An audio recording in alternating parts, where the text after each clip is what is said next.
Auzubillahi minash shaitanir rajim. Bismillahir rahmanir rahim. Alhamdulillahi rabbil alamin. Alhamdulillahi rabbil alamin. Summa salatu wassalamu ala rasulillah. Bienvenue à toutes et à tous à cette émission Diamant Béonéré, qui veut dire tout simplement un avenir radieux pour tous.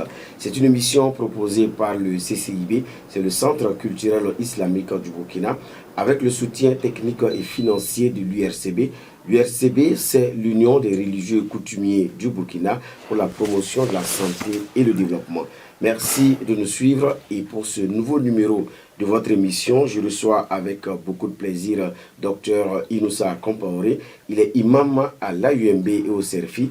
L'AUMB, c'est l'association des élèves et étudiants musulmans au Burkina.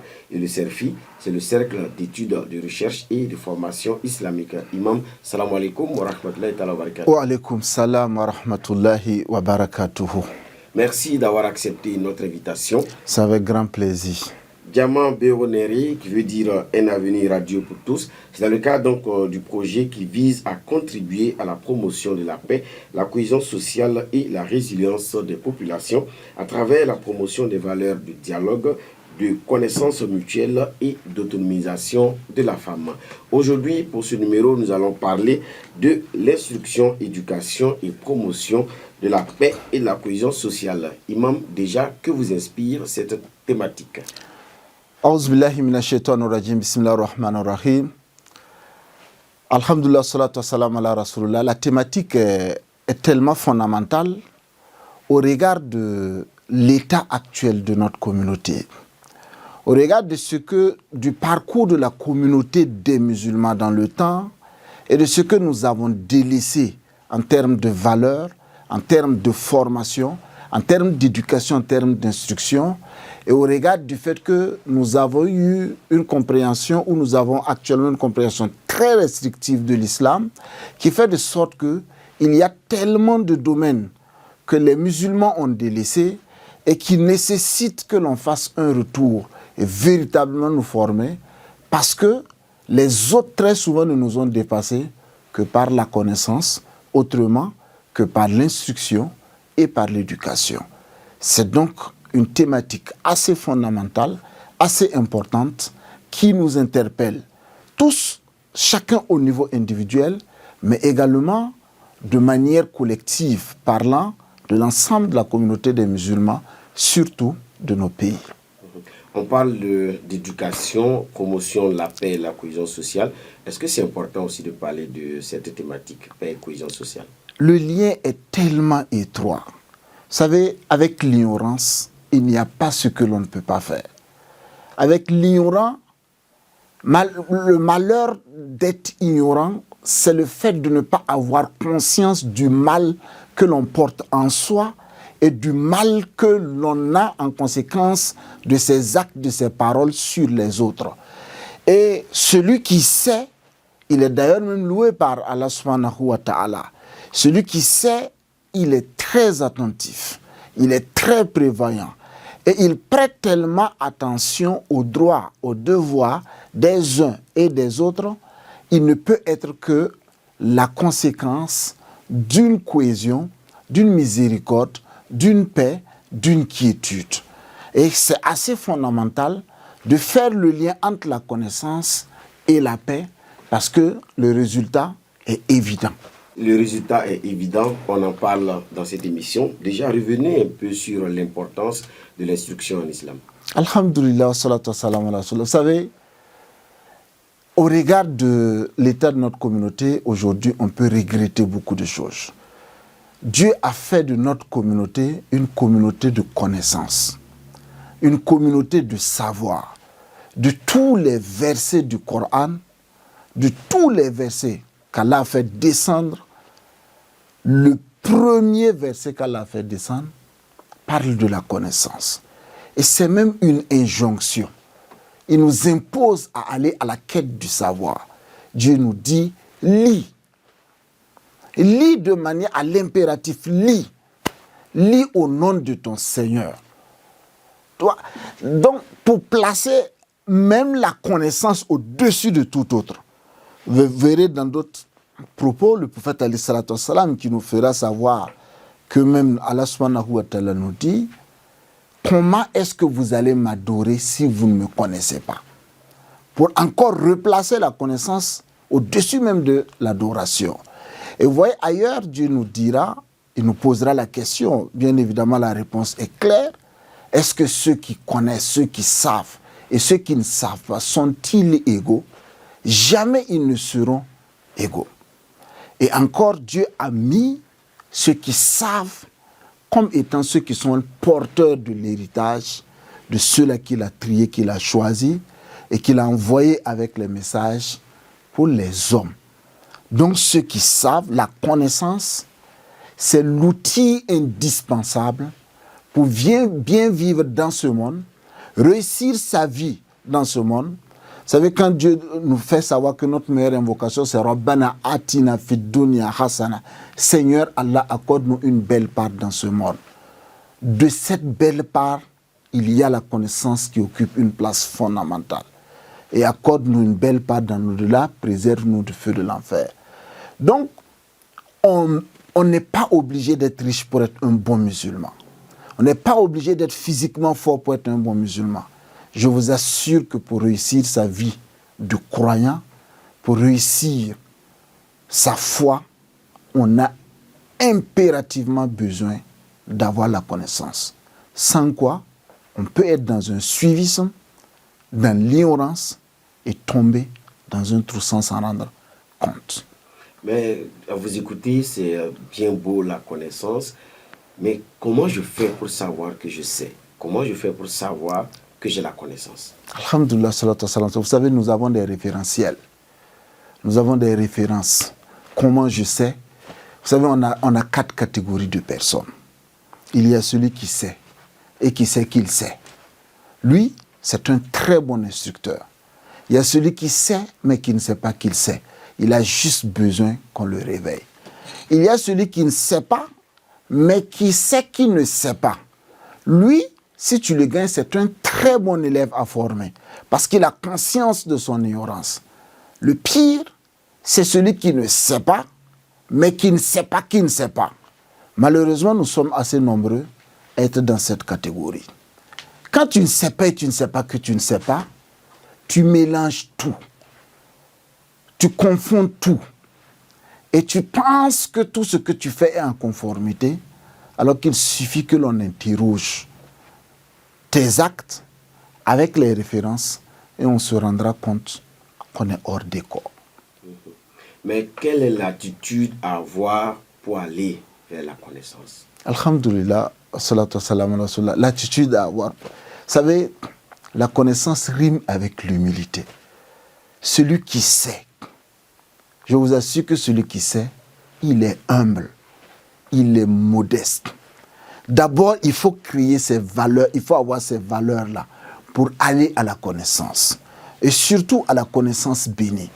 Je vous donne, on a peu de temps, mais regardez dans Surat Al-Kahf, l'histoire que Allah nous raconte parlant du prophète Moussa alayhi salam. Certains diraient que la question a été posée à Moussa des hommes actuellement qui a le plus de savoir. Parce que Moussa parlait directement avec Allah, il a dit c'est lui. Et Allah n'a pas été content, Allah a voulu lui montrer que ce n'est pas lui. Et Allah le renvoie à un homme dont les savants disent qu'il n'était pas prophète, mais à qui Allah avait ouvert une porte vers la connaissance de l'invisible. Et à la fin, Moussa se rend compte que même parlant directement avec Allah, il est limité en connaissance, puisqu'à la fin de leur récit, vous voyez, il y a un oiseau qui est passé au niveau de leur barque qui a juste enlevé l'eau. Et il demande à Moussa, est-ce que tu sais ce que l'oiseau nous donne comme enseignement? Ta connaissance plus ma connaissance, mélangée, additionnée, comparativement à l'eau que l'oiseau vient d'enlever, n'atteint pas la quantité d'eau que l'oiseau vient d'enlever comparativement à ce qu'il a laissé dans l'étang.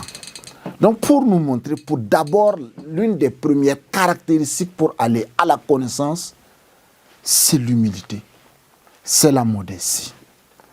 Ensuite, c'est la conscience de son besoin. La conscience de son besoin.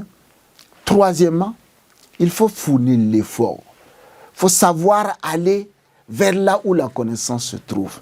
C'est pourquoi on nous dit, c'est le trésor perdu du musulman. Où que l'on trouve, on y va, on ramasse.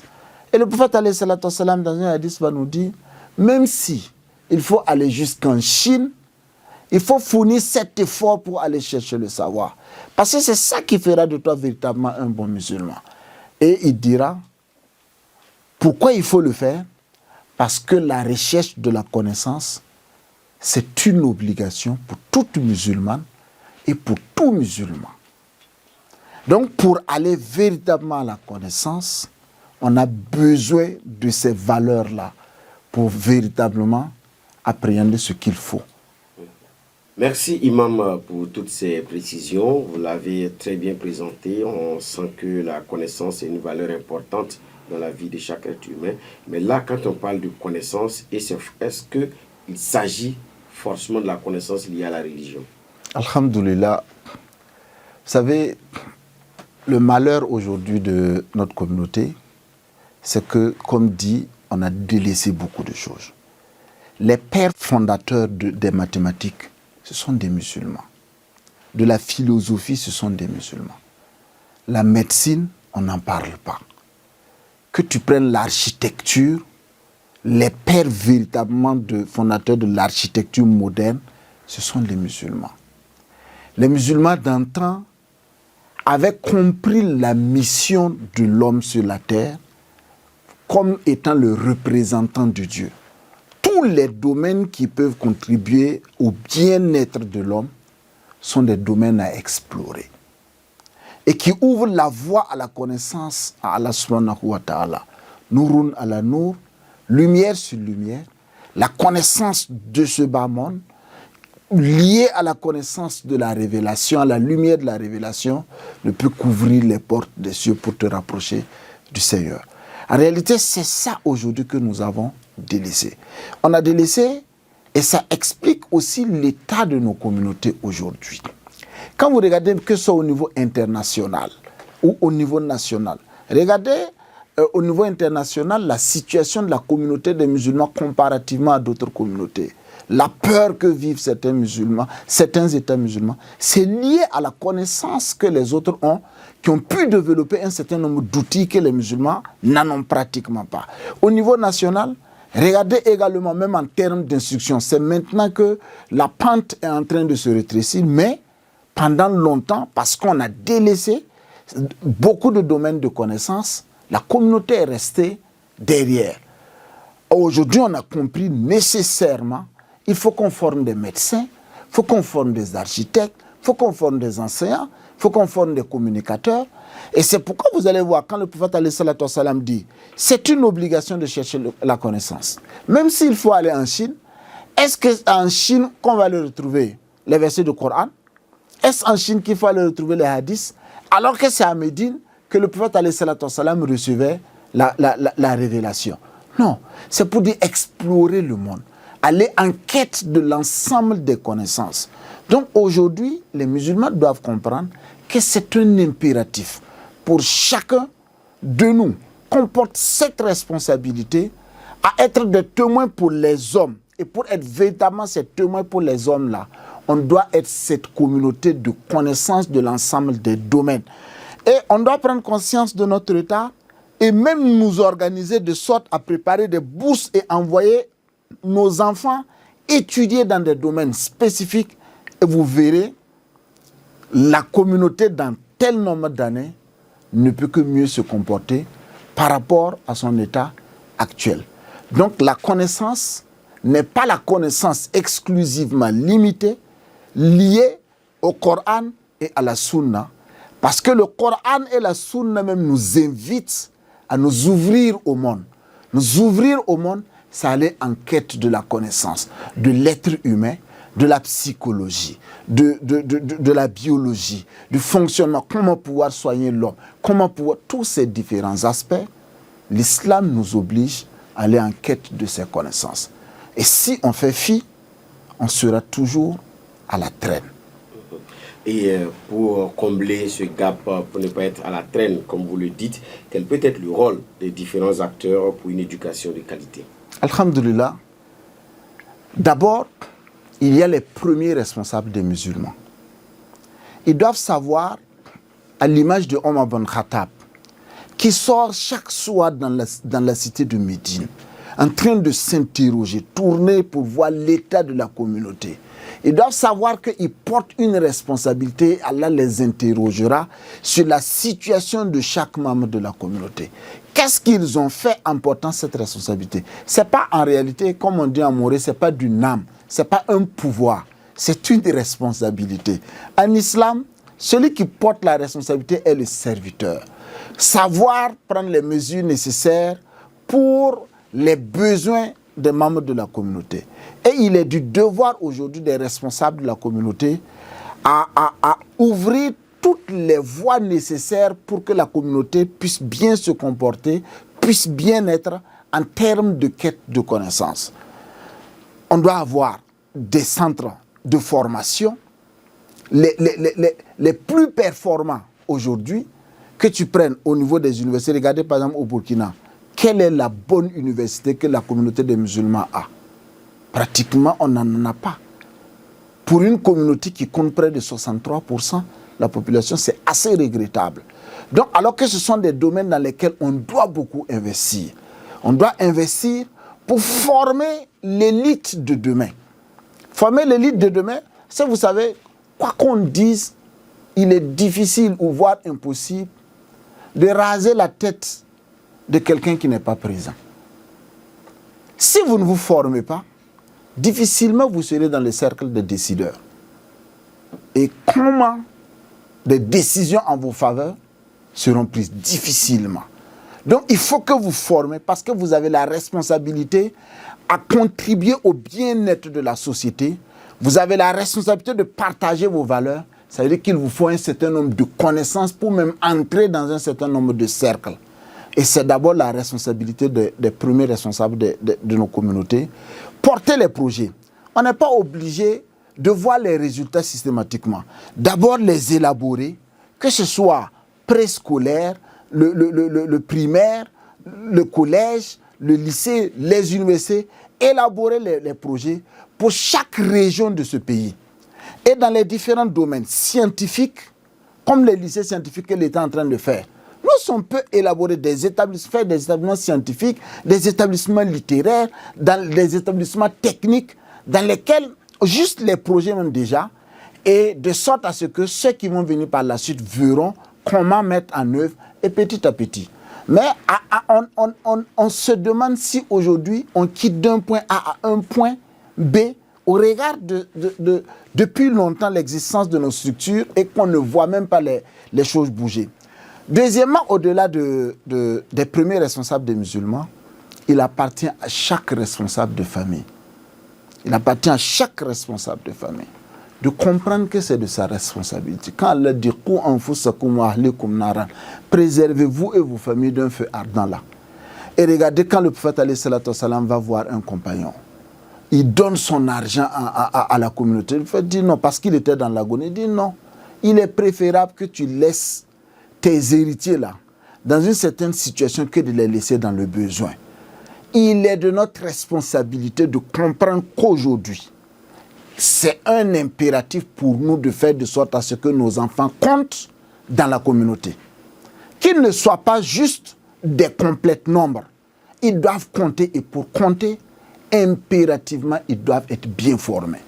Et chacun doit se préparer à mettre les outils nécessaires en place pour la formation de ses enfants. Et où est-ce que ça peut se faire? On va trier les meilleurs établissements, donner le meilleur de soi et prier pour qu'Allah subhanahu wa ta'ala facilite leur éducation pour qu'ils puissent acquérir. On peut envoyer nos enfants. L'instruction religieuse, l'instruction islamique, c'est un impératif, c'est une obligation. Et ça, on porte la responsabilité avec un programme familial. J'enseigne le Coran à mon enfant, j'enseigne les hadiths à mon enfant, j'enseigne le fiqh à mon enfant en fonction de mes connaissances. Je ne connais pas, je prends un instructeur à la fois pour moi et puis pour ma famille, de sorte qu'on évolue. Mais également, on n'oublie pas les connaissances de ce monde également qui permettront à mon enfant de compter et de contribuer véritablement au bien-être de cette société. Dans aussi le rôle des différents acteurs, les enseignants aussi ont quelque chose à apporter. Oui, les enseignants ont quelque chose à apporter. Vous savez, aujourd'hui, l'enseignant ne doit pas seulement être un instructeur.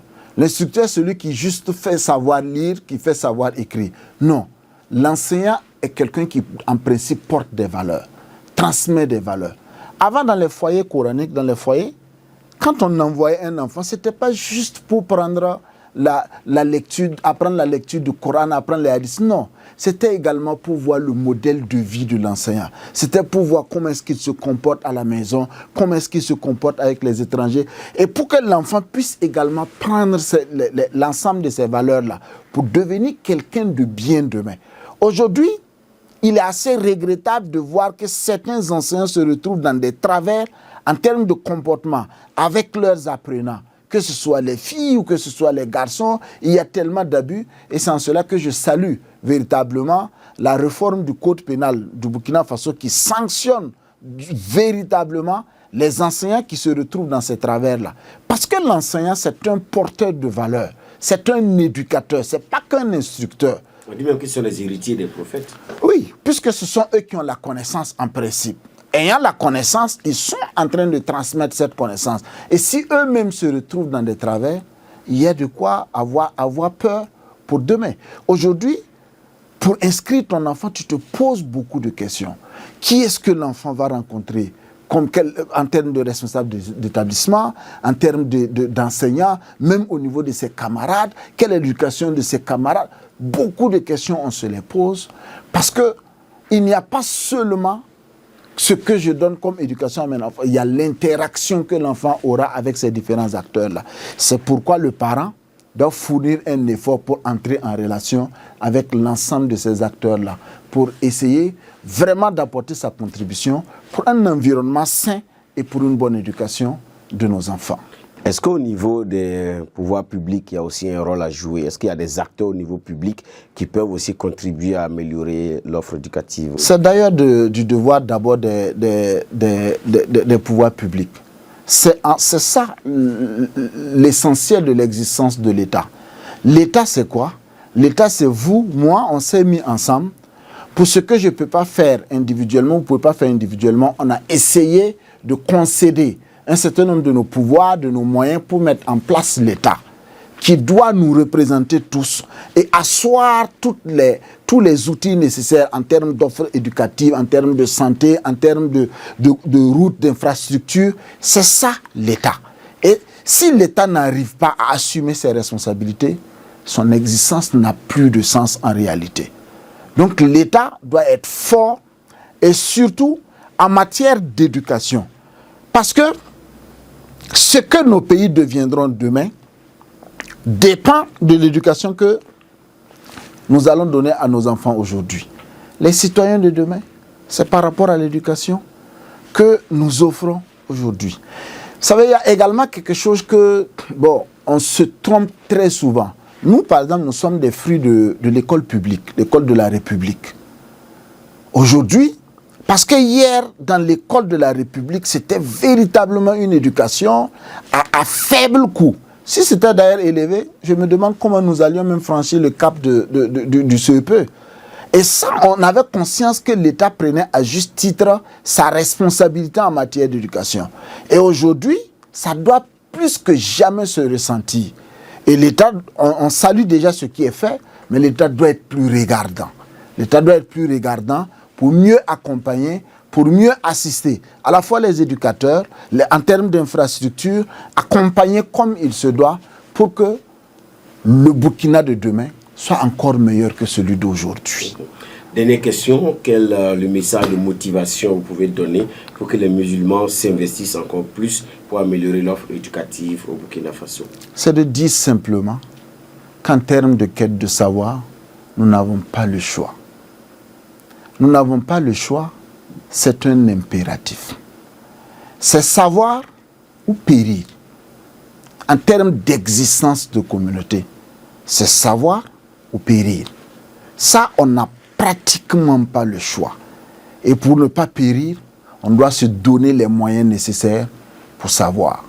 Et se donner les moyens nécessaires, c'est investir dans les domaines clés et savoir prioriser également les domaines pour véritablement investir en termes d'infrastructures, en termes de ressources humaines, en termes de ressources matérielles et autres.